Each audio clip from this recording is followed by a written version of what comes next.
DMTV Info, votre chaîne d'information en temps réel. La politique, la santé, le sport, les faits de société, la musique, les rumeurs et bien plus encore. Vous découvrirez cela dans notre chaîne DMTV Info.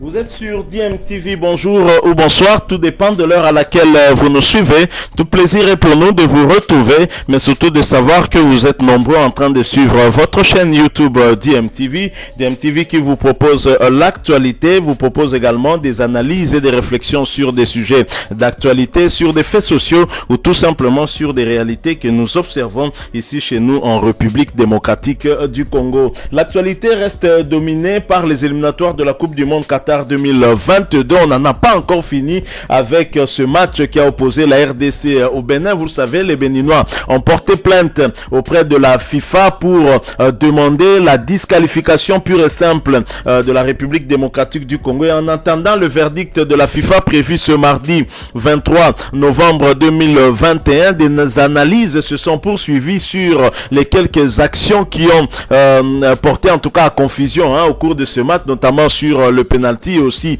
sur cette histoire de 4 changements. Alors le journaliste sportif congolais très expérimenté, François Kabulo donc, et son expert de tous les dimanches, Guillaume Ilunga, entraîneur de son état, ont analysé pour nous cela et vont nous donner leur point de vue sans appel. Je vous propose de les suivre. Ensuite nous allons nous retrouver pour conclure ce sujet. Avant de passer Kabulo, je tiens, puisque nous sommes aujourd'hui lundi 22 novembre 2021, à faire un clin d'œil à deux grands sportifs congolais. Je commence par l'international congolais Dieu merci Mbokani Bezwa qui a 36 ans aujourd'hui. Bon anniversaire Dieu merci Mbokani de la part de toute la rédaction de DMTV. Nous vous souhaitons un heureux anniversaire, le meilleur buteur congolais de tous les temps et celui qui a également fini meilleur buteur de cette phase des groupes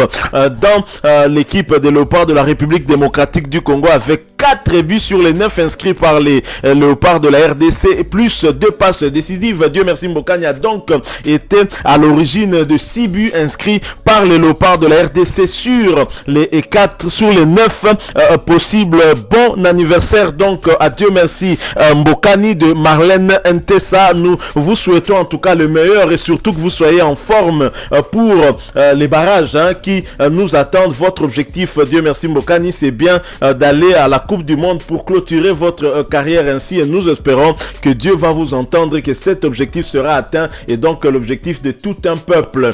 Un autre sportif à qui nous faisons un clin d'œil, celui qui suit aussi Dieu merci Mbokani de près, sa carrière, du moins la carrière de beaucoup de joueurs congolais. Il s'agit bien de Roger Lomponda à qui nous faisons aussi un clin d'œil. Heureux anniversaire également à lui tout au long de cette journée. Si nous avons bien évidemment des sujets à vous proposer, nous ne manquerons pas en tout cas de faire un clin d'œil à ces deux grandes personnalités du sport congolais, du football congolais, en commençant par Dieu merci Mbokani Bezwa et aussi à Roger Lomponda. Suivons Kabulo Guillaume Ilunga, nous nous retrouvons tout de suite après. Pas eu de discussion, mais simplement il y a eu quelques faits qui ont été soulevés et nous aimerions commencer par le penalty qui a été accordé par l'arbitre gabonais du match, le penalty tout à fait justifié. Nous vous promettons de vous repasser ces images et nous allons revenir un peu en analysant avec nos experts que je vais vous présenter dans quelques instants. Regardons d'abord le penalty accordé à la RDC et réussi par l'avant-centre et capitaine Dieu merci Mbokani. Ballon récupéré par Maswaku. Ah oui, c'était un bon centre quand même de Maswaku. Voilà, c'est un penalty, oui, voilà. On va voir ça. On va revoir l'image à la 7e minute de jeu.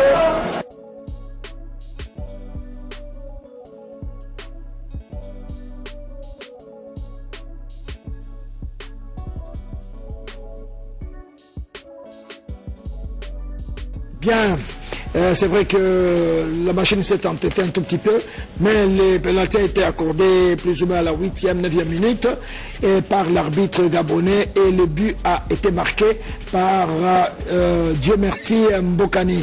Et cher ami Ndongala Claude, bonjour. C'est parmi nos deux invités, il est représentant du comité qu'on appelle Allez-y les Léopards, cet apport de supporters apporté à notre équipe nationale. Avec Dongala, on va passer cet après-midi pour décortiquer le parcours des Léopards. Il y a Guillaume Ilunga, qu'on ne présente plus, notre expert très très fidèle et traditionnel qui nous accompagne régulièrement et avec qui nous allons analyser toutes les péripéties de ces éliminatoires. On fera des projections également pour l'avenir, surtout qu'il faut préparer le barrage. Alors, vous avez vu le pénalty qui a été tiré par Mbokani. Vous avez un petit commentaire à faire sur ce pénalty, Guillaume? Non, pas de commentaire, une précision à donner. Précision, dans oui. le football, parce que en suivant les images, on sent que le défenseur a senti le danger. Parce que Ben Malango était dans la projection, donc il était dans la course vers le but. Il s'est senti en retard. Il a ceinturé Ben Malango pour freiner la course. Or que, donc, sur le loi de jeu, on dit quand donc, vous posez un acte qui empêche l'attaquant ou bien le ballon d'aller vers le but, c'est une faute qui pourrait être sanctionnée. Mais malheureusement, pour lui, il a commis cette faute dans la surface de réparation. Donc, dans la surface de réparation, une faute commise, donc la faute directe, c'est directement le coup de pied de réparation qu'on appelle pénalty. Là, il n'y a même pas donc matière à discuter quoi que ce soit parce que c'est un pénalty justifié. En plus, c'est ce que vous avez dit, la surface de réparation est une zone extrêmement sensible. Et quand on regarde des matchs à la maison, même quand on est dans nos salons, dès qu'on touche un joueur dans la surface de réparation, ce sont les gens qui crient au salon penalty. Et d'une manière spontanée. Et Ndongala, vous avez suivi également, vous avez une réaction par rapport au penalty qui a été accordé au Léopard. Bien, merci beaucoup, grand frère. Je crois que nous qui étions au stade ce jour-là, on avait eu du mal parce qu'on a suivi le match en direct. On ne savait pas vraiment bien positionner l'emplacement de l'arbitre. Mais après plusieurs rediffusions des images, j'ai pu comprendre que l'arbitre était mieux placé par rapport à sa position et par rapport aussi à la faute que le défenseur béninois avait commis sur Ben Malango. Donc de ce fait, je suis rassurant que l'arbitre a vraiment très bien fait sa lecture et il a bien pris sa bonne décision de nous accorder ces pénaltys. Donc jusqu'à preuve du contraire, je crois que le pénalty a été vraiment valable et il n'y a pas, comme M. Guillaume l'a dit, ça ne prête pas à confusion. Mais malheureusement, si je peux enchérir, c'est par rapport à la technologie qui nous fait défaut. Si on était dans d'autres cieux où le VAR est déjà d'actualité, on pourrait peut-être avoir le temps. Mais en Afrique, jusqu'à ce jour, l'arbitre reste le seul maître. Donc sa décision est irrévocable. Je disais, sa décision est irrévocable. Et voilà pourquoi ça nous a donné ces premiers buts qui a peut-être souri à tous les Congolais. Bien, moi j'ai passé ma soirée en fouillant dans les sites de la Fédération internationale de football association. Je suis allé jusque dans les règlements qui régit les éliminatoires de la Coupe du Monde. Et là, il y a des précisions qui m'ont intéressé en ce qui concerne le loi de jeu et les remarques relatives justement aux lois de jeu, application de loi de jeu. Il y a un tiré qui dit que les arbitres doivent appliquer les lois dans l'esprit du jeu afin de garantir que les matchs soient disputés dans un contexte équitable et sûr. Ce qui s'est passé au stade ce jour-là, c'est vrai, des petites protestations, mais dans l'ensemble, les Béninois n'ont pas vraiment protesté. Ils ont compris que le pénalty était validé. Oui, parce que vous savez, l'arbitre a eu le temps nécessaire d'expliquer, de leur faire voir que sur ce point-là, même si c'était dans la surface de réparation de la République démocratique du Congo, il allait siffler. Parce qu'il est là pour appliquer donc, les 17 lois de jeu. Il est impartial. Il est gabonais, il n'a rien à voir avec la RDC, il n'a rien à voir avec le Bénin. Il a sa carrière, je crois que c'est un arbitre qu'on connaît, qui est en train d'aller vers sa retraite. Il ne peut pas accepter d'être sali à cause d'un match pour tenir, parce que avec la carrière qu'il a eue, en le connaissant, c'est possible qu'il soit récupéré comme instructeur formateur des arbitres en Afrique centrale, parce qu'il ne peut pas accepter aujourd'hui de sacrifier sa carrière. Je crois que là, sur ce point-là, c'est normal. à chaque fois, nous, le joueur, comme le disait le président de l'époque de la FIFA, M. Blatter, s'il y a des gens qui iront en enfer, ce sont les footballeurs. Le footballeur, à chaque fois qu'il commet une faute, il est le premier à lever la main pour dire, je n'ai rien fait, mais par après, quand avec la VAR, aujourd'hui, on est en train de constater que les footballeurs, nous prions avant le match, mais quand on est sur le terrain, je crois qu'on est le premier à nier toutes les fautes. Je crois que là, sur ce point-là, il n'est pas dit que parce que nous sommes la RDC, il y avait pénalty, il n'y avait même pas matière à discuter. Je signale à nos téléspectateurs, au niveau de la CAN 2019, vous vous rappelez, c'était en Égypte. Et ces jours-là, j'étais au stade du Caire. C'est l'arbitre gabonais qui a sifflé le match RDC-Benin. C'est lui, l'arbitre, qui avait sifflé le match entre l'Égypte, pays organisateur, et l'Afrique du Sud. Et vous vous rappelez que les Sud-Africains avaient gagné par 1-0. Et ces jours-là, le pays organisateur, Égypte, a été sorti. Avec les Salah, les Trezeguet, tous ces grands joueurs égyptiens, avec Hector Cooper, qui était l'entraîneur de l'Égypte ces jours-là. Donc c'est un arbitre, comme vous disiez, tout à fait compétent, expérimenté. Au mois de décembre, le mois prochain, il termine sa carrière parce qu'il va atteindre la limite d'âge exigée par la Fédération internationale de football association. Donc je crois qu'on ne peut pas condamner l'arbitre. Et le traité de tout le péché, c'est un très très bon arbitre. Et même la FIFA insiste dans les textes que j'ai visionnés hier, tout le monde doit respecter les arbitres et leurs décisions. Sans oublier, ça c'est la FIFA qui dit, sans oublier le fait qu'ils sont des êtres humains susceptibles de faire des erreurs. Les erreurs sont permises. Oui, parce que c'est un humain, il peut avoir une mauvaise appréciation, raison pour laquelle on lui donne 2 assistants. Ouais. Les assistants sont là pour corriger les erreurs, apporter un plus. Mais je crois que quand la première réaction de l'assistant 1, c'était de contourner donc le coin de corner pour aller vers la sortie du grand rectangle. C'était déjà un message pour ceux qui connaissent les lois de l'arbitrage. Quand l'assistant est en train de contourner déjà, il confirme la décision de son arbitre central. Là, il dit qu'il y a pénalty. Sur ce point-là, même si vous discutez, parce que l'assistant a déjà confirmé. Parce qu'il est là, ils étaient en train de suivre. Lui était dans la diagonale, tout près de l'action, et l'autre avait la vision médiane. Ça veut dire que la ligne transversale, pour voir les limites des footballeurs, même quand on revoit l'action. Donc il y a même Bokani qui était un peu légèrement avancé, mais Ben Malango avait la possibilité de couper ce ballon au premier poteau. C'est comme ça que le défenseur, se sentant en danger, il a mis la main pour retarder Ben Malango. Là, sur ce point-là, il n'y a même pas une autre façon de corriger, c'est sanctionner, c'est un penalty. Alors je rappelle, voilà, on montre l'image, vous voyez, que Ben Malango est gêné. Parce que s'il était en pleine plénitude de tous ses moyens, il aurait récupéré le ballon et frappé au but. Non, intercepté parce que la balle, c'était, on appelle ça un centre fouillant. Et c'était un centre fouillant, ce sont des balles vicieuses qui viennent le gardien aller dans la course vers le deuxième poteau. Exact. Ben Malango voulait anticiper pour mettre son pied, c'est pour ramener la balle. Peut-être croiser les tirs, oui. Voilà. Il allait prendre le gardien à contre-pied par rapport à sa course. Mais il a été gêné. C'est comme ça que l'arbitre a dit que cet acte-là a empêché l'attaquant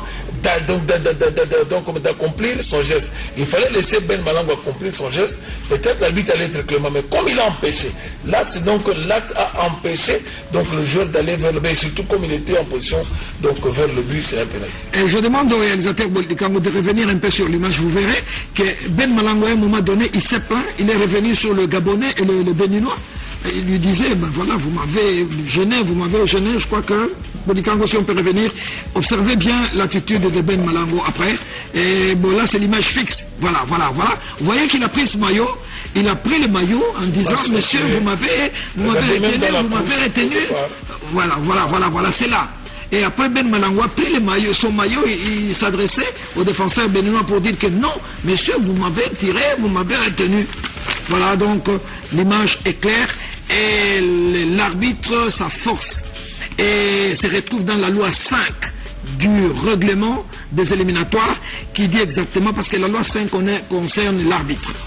L'arbitre prend des décisions au mieux de ses capacités, conformément aux lois du jeu et dans l'esprit du jeu. Les décisions arbitrales, c'est la FIFA qui dit, reposent sur l'opinion de l'arbitre, et les décisions de l'arbitre sont des faits en relation avec les jeux, sont définitives, y compris la validation d'un but et les résultats du match. ce qui a été fait. L'arbitre a validé le but et par conséquent les résultats du match. Et la FIFA continue. Les décisions de l'arbitre et de tous les autres officiels du match doivent être respectés. Ça, c'est pour calmer nos téléspectateurs qui nous ont appelés. Viens Balobi Boy, oh Balobi penalty, Balobi arbitre. Non, sur ce plan-là, mes chers amis téléspectateurs, vous pouvez vous tranquilliser. Il n'y aura rien du tout. La plainte de Béninois sera certainement balayée par la loi 5 qui défend l'arbitre et qui confirme l'autorité de monsieur l'arbitre, et les Gabonais étaient tout à fait corrects sur le penalty. Non, vous savez, nous-mêmes, nous, dans la formation, parce que nous avons le cours d'arbitrage, oui. On nous dit toujours sur le terrain, l'arbitre a le pouvoir plus que Dieu. Ah, c'est ça. Donc l'arbitre, que vous le vouliez ou pas, vous pouvez avoir votre foi, mais si l'arbitre a dit que vous irez en enfer ce jour-là, il va vous amener en enfer. Ça veut dire qu'il faut toujours tout faire pour ne pas mettre l'arbitre dans une position qu'il puisse vous sanctionner. Donc il faut bien vous préparer. Là, c'est au niveau de la technique défensive dont les Béninois s'est laissé piéger parce que Ben Malango a utilisé l'appel contre appel. Ça veut dire qu'il a fait semblant d'aller vers derrière le défenseur en retournant. Si on voit dans le ralenti, vous verrez que les Béninois cherchaient Ben Malango. Voilà.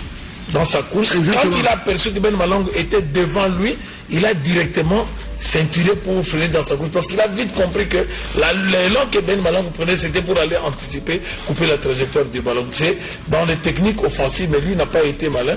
Dans de telles situations, pour un défenseur, fait seulement donc, la défense en écran. Donc tu barres le défenseur, tu mets ton corps en opposition. Quand Ben Malango viendra, donc à ce moment-là, il y aura faute sur le défenseur. Il y avait un élément à ajouter, c'est par rapport à l'intelligence que moi j'ai pu voir dans les chefs du joueur Maswako. Parce que le ballon vient de Maswako. Il a bien compris que je place le ballon, on dit, dans le cœur de la défense. C'est ça. Souvent, les défenseurs qui ne sont pas très intelligents, très malins, ils marquent le but contre leur camp. Donc c'est très dangereux quand même. C'est ce qui est arrivé hier. Voilà. Messi a fait parler de Messi. Voilà. Oui, c'est une bonne technique parce que vous savez, Maswako, si les gens voient Maswako joue avec une intelligence. Voilà. Donc on sent que c'est quelqu'un qui a eu une vision panoramique vers le jeu offensif. Il a vite compris que Mbokani et Ben Malango avaient la possibilité d'anticiper. Il a mis, comme on a dit, que la balle entre la défense et les gardiens. Ce sont des balles, les gardiens hésitent de sortir, les défenseurs hésitent. En ce moment-là, ce sont des attaquants souvent qui en profitent pour marquer. Vous avez même vu le but de Mohamed Salah, de Sadio Mané, hier, qui a anticipé entre la défense et les gardiens. Bref, ce sont des balles fuyantes travaillées. Alors moi-même, j'étais à la veille à l'entraînement. J'avais vu ce travail. C'était fait, on avait travaillé des balles arrêtées, on a travaillé des balles fuyantes. Donc c'était fait à dessein, donc c'était déjà dans les automatismes. On savait que Ben Malango est très fort dans le duel et surtout dans la surface de préparation. Il a une puissance qui sait s'imposer sur les défenses adverses. Voilà, donc amis téléspectateurs, sur ce plan-là, vous pouvez vous tenir tranquille, en tout cas les téléspectateurs congolais. Et nous venons de décortiquer et vous avez vu que l'arbitre n'y est pour rien. Le pauvre, il a sifflé, il a fait son boulot et il a validé le pénalty. Donc il n'y a pas beaucoup de discussions.